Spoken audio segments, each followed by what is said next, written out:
नृत्य कला जिस भी रूप में देखने को मिले मन को लुभा ही लेती है, लेकिन जब नृत्य के साथ अभिनय का संगम हो जाए तो फिर बात ही कुछ और होती है। हाल ही में जानी मानी नृत्यांगना गीता चंद्रन ने अपने नृत्य अभिनय के जरिए अभिनय अंग की कुछ बेमिसाल यादों को ताजा किया, जिसकी झलक आइए आपको भी दिखाते हैं।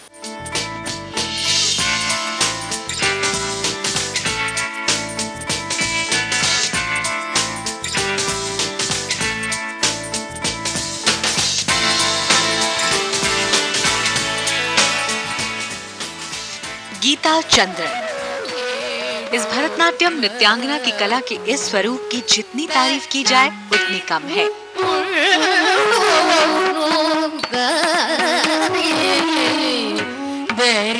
अपने भाव मुद्राओं और अभिनय कला से दर्शकों को भाव विभोर कर देने वाली गीता चंद्रन की ये खास पेशकश देखने को मिली दिल्ली के इंडिया इंटरनेशनल सेंटर में।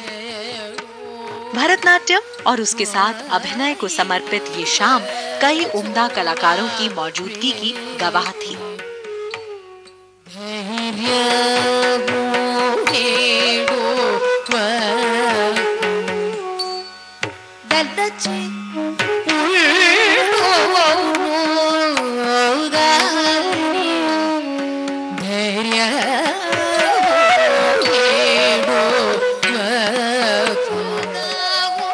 कलाकारों की नई पीढ़ी भरतनाट्यम में अभिनय के इस्तेमाल की बारीकियों से वाकिफ हो, यही गीता चंद्रन का मकसद है और इसीलिए उन्होंने अपनी इस पेशकश में कला के जरिए अलग अलग मनोभावों को सामने लाने की बेजोड़ कोशिश की।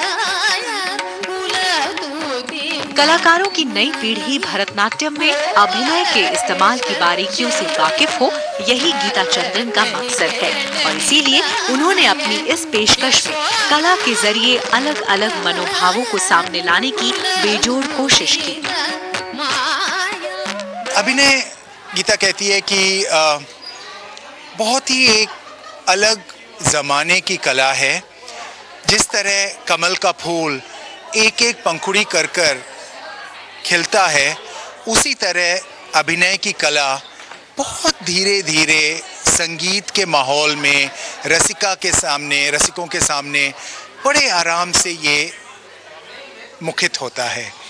और अभिनय की यही एक सुंदरता है हमारी शास्त्रीय नृत्यों में, और भरतनाट्यम में इस अभिनय को बहुत ही एक अलग चरम तक ले जाता है। गीता का मानना है कि नृत्य में अभिनय का संगम वो शक्ति है जो आत्मा को परमात्मा से जोड़ती है। ठहराव के साथ एक समर्पित भाव किसी भी कला को एक अलग पहचान दिलाता है। प्योर डांस होता है तो हमेशा ही pure dance is the razzmatazz of the dance, you know, where you move and you jump and you do all kinds of things. इसमें वो ठहराव, जो internalization जो होता है, जो एक spiritual quality, meditative quality जो डांस का है, उसको एक्सप्लोर मैं करना चाहती। गीता चंद्रन के नृत्य में जो गहराई है, उसका संदेश साफ है कि किसी भी कलाकार में अहम न होना ही उसकी असली पहचान है और यही उनके शिष्यों में उनके लिए विश्वास को और बढ़ा देता है। यही वजह है कि उनके चाहने वालों की फहरिस्त बेहद लंबी है। आज का परफॉर्मेंस बिल्कुल वही था कि कुछ कहने के लिए शायद है नहीं। ये अगर जिसने मिस किया है तो उसने बस मिस किया है, और जिसने ये फील किया है, इसका अनुभव लिया है, वो एक बिल्कुल ही अलग एहसास है। ये जो परफॉर्मेंस है ये लाजवाब है, ये बार बार होना चाहिए, इसका कोई कंपैरिजन नहीं होगा। कला के इस अनूठे रूप को नई पीढ़ी तक पहुंचाने की ये कोशिश वाकई काबिले तारीफ है और उम्मीद है कि आगे आने वाले समय में गीता अपने चाहने वालों को कला के इस अंदाज से यूं ही रूबरू करवाती रहेंगी।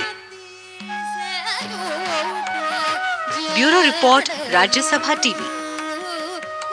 शास्त्रीय संगीत की दुनिया में रविंद्र संगीत की बेहद खास जगह है। जैसे गुरुदेव ने खुद अपने संगीत के साथ हमेशा नए प्रयोग किए, वैसे ही उनकी धारा को मानने वाले कलाकार आज भी उन्हें नए प्रयोगों के जरिए श्रद्धांजलि देना चाहते हैं। गुरुदेव रविन्द्रनाथ टैगोर की 150वीं जयंती के मौके पर आइए हम आपको दिखाते हैं ऐसी ही एक खास पेशकश।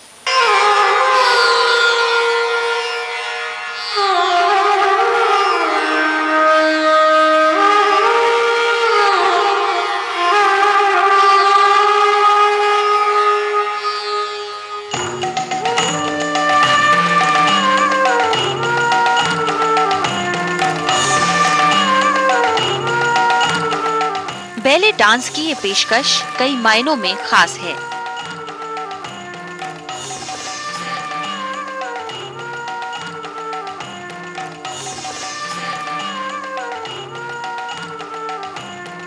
बैले डांस के जरिए ये कलाकार गुरुदेव रविन्द्रनाथ टैगोर की पहली काव्य कृति भानु श्रृंगेर पदावली को नए अंदाज में सामने लाए। राधा कृष्ण की पौराणिक प्रेम कथा को कला के इस रूप में मंच तक लाने से पहले इन कलाकारों ने रविंद्र नाट्यम के कई पहलुओं पर अरसे तक मेहनत की है। This is basically just a collection of song. It doesn't have a particular story. So Guruji was thinking for a long time, around about 2-3 years back, that he's going to make a ballet out of it. So we actually mixed and matched songs and put some music in it to form a proper, a story, and it had a storyline and a background. दरअसल रविंद्र नाट्यम की विधा बेहद खास है, जिसमें नृत्य में पूरे मनोभावों को सामने लाते हुए अभिनय का भी सहारा लिया जाता है, जिसके बारे में ये भी कहा जाता है कि ये इंसान, भगवान और कुदरत के बीच तालमेल ही है।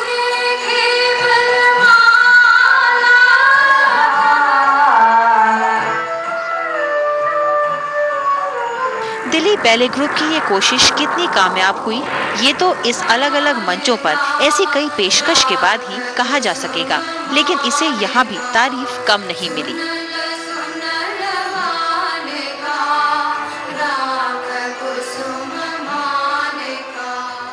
टैगोर का जो डांस है ये भगवान से इतना नहीं है जितना मनुष्य को भगवान कहते हैं। जो वही महामानव आशे तो विश्व में किसी प्रांत से, किसी जात का, किसी गरीब हो, पैसा अमीर हो, कोई फर्क नहीं है, किसी जगह से पैदा हो सकता है। रविन्द्रनाथ टेक्निक है, रविन्द्रनाथ का है अपना, ये मेरा नहीं है। उनसे ही जो रिसर्च करके जो सीखा उसी को बनाया इससे।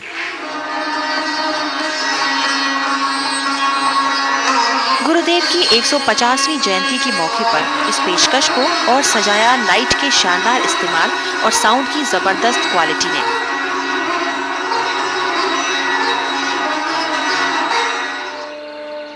वैसे इस ग्रुप ने गुरुदेव के भानु श्रृंगेर पदावली के कुछ चुनिंदा हिस्सों पर अभी बैले का ये प्रयोग किया है, लेकिन जल्द ही ऐसी एक और बेहतरीन पेशकश ये ग्रुप कला के चाहने वालों के सामने करेगा, इसकी उम्मीद की जानी चाहिए।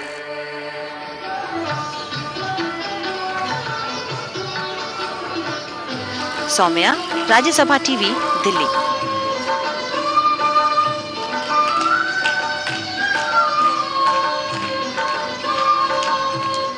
और वक्त है अब एक छोटे से ब्रेक का। आप देखते रहिए प्रोग्राम सिलसिला।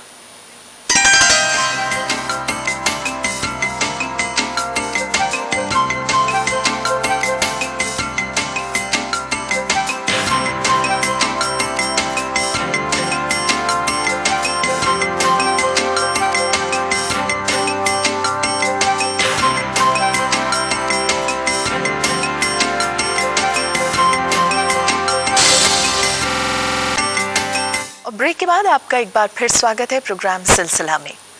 मजहब अलग हो सकता है, लेकिन इंसान तो एक ही होते हैं। फिर मजहब के नाम पर फर्क क्यों? क्योंकि हर मजहब में आम लोगों की दुनिया तो एक सी ही होती है। हमारी दुनिया की इसी सबसे बड़ी सच्चाई को कहानियों के जरिए समझाने की कोशिश की है लेखिका रक्षंदा जलील ने। रिलीज एंड अदर स्टोरीज, यही नाम है रक्षंदा की इस नई किताब का, जिसका विमोचन इंडिया इंटरनेशनल सेंटर में आयोजित एक समारोह में मुख्यमंत्री शीला दीक्षित ने किया।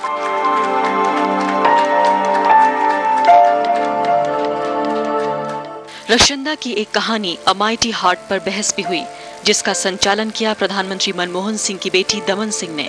रक्षंदा के साथ सुनीत टंडन और शीला दीक्षित ने भी इस बहस को आगे बढ़ाया, जिसमें वहां पहुंचे दूसरे लोगों ने भी हिस्सा लिया। रक्षंदा का ये कहानी संग्रह मुस्लिम समुदाय के लोगों की जिंदगी के इर्द गिर्द रचा गया है। There are, in a sense, stories about the Indian Muslim, you know, and but I feel that the Indian Muslim is like, you know, I mean, कोई अलग चीज़ तो नहीं है ना, मतलब ये जो हम सोच के चलते हैं कि कोई बहुत ही एक खास किस्म की चीज़ है जो हम सबसे जुदा है। उन्होंने अपनी इन कहानियों के जरिए पुराने दौर के भारतीय मुस्लिम समाज को फिर से सामने लाने की कोशिश की है। रक्षंदा कहती हैं कि इस संग्रह में रिलीज नाम की कहानी उनकी पसंदीदा है। मेरे ख्याल से मुझे सभी कहानियाँ अच्छी लगी। जो टाइटल स्टोरी है रिलीज़, वो मुझे इसलिए अच्छी लगी कि मैंने वो दौर देखा नहीं था, मैंने सिर्फ अपने बड़ों से सुना था, तो मैंने पास्ट को रिक्रिएट किया है। जो कहानियाँ हैं जो हमें नॉर्मली मिलते नहीं हैं पढ़ने के लिए, जो लोगों के बारे में है जो कि एक्स्ट्रॉर्डिनरी लाइव्स नहीं है उनके, they don't have great things happening to them, लेकिन जो एक एक मोमेंट में, एक एक मिनट में जो कुछ खुशियाँ हैं, कुछ सुंदरता है, I think she captures all that beautifully, that's why they are so special. गुजरे 18 साल में रक्षंदा की 15 से ज्यादा किताबें प्रकाशित हो चुकी हैं। वो कला, संस्कृति, साहित्य और अनुवाद पर लिखती रही हैं। लेकिन उनका मानना है कि इस कहानी संग्रह के जरिए वो अपने करियर में एक नया मकाम हासिल कर रही हैं। अरुणा ठाकुर, राज्यसभा टीवी, दिल्ली। अपनी भावनाओं की अभिव्यक्ति कलाकार कैनवास पर रंगों के जरिए करता है। ये रंग भी अलग अलग भाव देते हैं, लेकिन जरा सोचिए, हमारे देश के तमाम राज्यों को अगर एक रंग दे दिया जाए और फिर इसे कैनवास पर लाया जाए तो इसे आप क्या कहेंगे? आइए कला के चाहने वालों को लिए चलते हैं रंगों की ऐसी ही एक नई प्रयोगशाला में।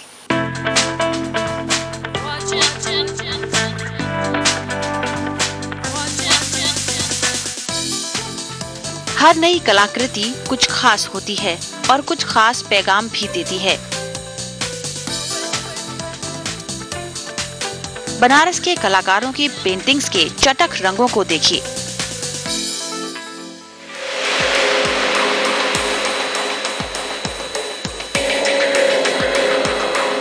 इन पेंटिंग्स में वाटर कलर के साथ साथ बॉल पेन से भी रोजमर्रा की चीजों को बेहतर तरीके से उकेरा गया है।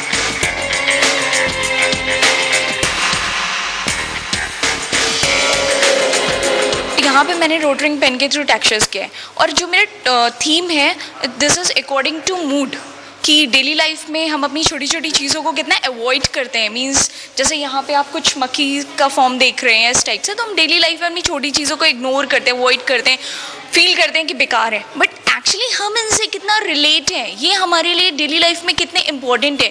तो जब हम सारी चीज़ों को जो शो ऑफ मीन्स मैटर है हमारी लाइफ का, उनसे जब हटा के हम रियल लाइफ में मूव करते हैं और खुद को फील करते हैं what we are exactly, then we really think कि हम इनसे कितना अटैच है और इनके ही थ्रू हम अपनी लाइफ को लीड कर पा रहे हैं। कहीं चटक रंगों के इस्तेमाल से नारी को मोहिनी स्वरूप में दिखाया था, तो कहीं इंसान के जीने के तरीकों को कैनवस पर लाया गया था। प्रदर्शनी का उद्घाटन करने पहुंचे सांसद चंदन मित्रा के लिए ये अनुभव अपने आप में खास था।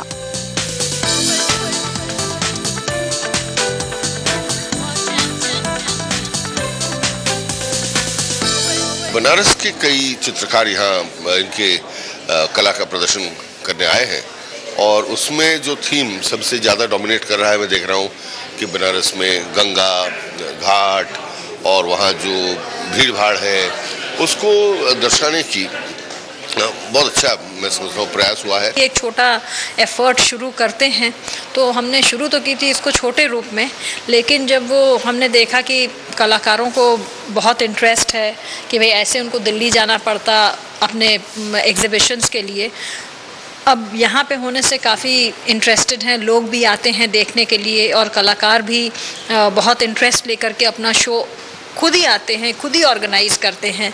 तो हमें बड़ा अच्छा लगता है कि चलो एक कल्चरल सेंटर की तरह हम इसको डेवलप करना चाह रहे हैं।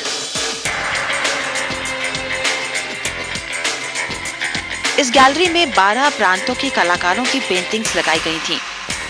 शायद यही वजह थी कि इस नुमाइश में पूरे हिंदुस्तान की सोच और विचारों का संगम नजर आ रहा था।